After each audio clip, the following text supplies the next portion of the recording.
CGCP 2182 by Chesthetica. So white has a queen, bishop and 2 pawns against black's queen, 2 rooks and 2 pawns. So black is clearly ahead in material here. What should white do?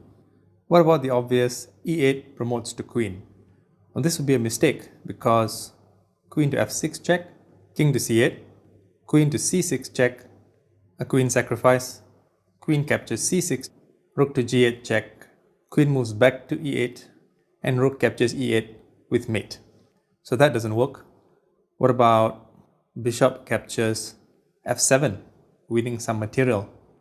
Well, then black will capture the bishop. White promotes to queen now. We have an exchange of queens. Pawn captures pawn. King to f7. And white is winning, but the game is far from decided yet.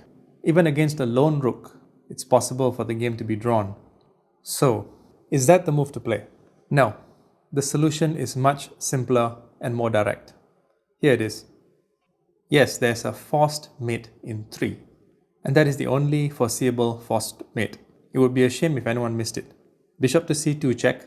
If king to f6, queen to a6, mate. e4. Bishop captures e4 check.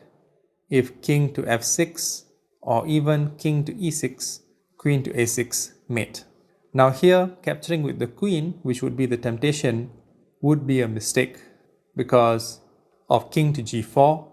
And then if here e8 promotes to queen, rook to d5 check, queen captures d5, rook sacrifice, queen to f6 check, king to c8, queen to a6 check, queen to b7, queen captures b7 check, king to d8, queen to b8, mate.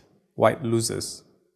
If black makes the mistake of playing instead king to f6 here, well then either queen to c6 mate or even e8 promotes to knight with a fork on the king and queen checkmate. So king to g4, as you can see from the engine analysis, is a dead draw. In order to avoid the mate, white would have to either promote to a knight or play bishop to d1 check, king to g3, queen to f3 check, king to h4, queen to h1 check, king to g3, and basically we have a perpetual check situation. So again, bishop to e4 check, and either king to f6 or king to e6 will lose to queen to a6 mate. Now in this position, instead of e4, if king to e6, well then queen to c4 check. Notice how the bishop still guards the b1 h7 diagonal. And if king to f6, queen to a6 mates, queen to c6 mates, and even an under promotion to knight mates with a fork, a royal fork as they say. If king to d6, well then queen to c6 won't work. Queen to a6 can be answered with king to d5.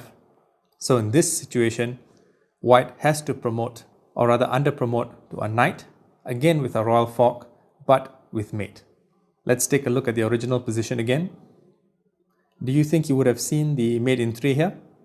I think most people, even experienced players, would have missed it. I hope you enjoyed. Until the next one.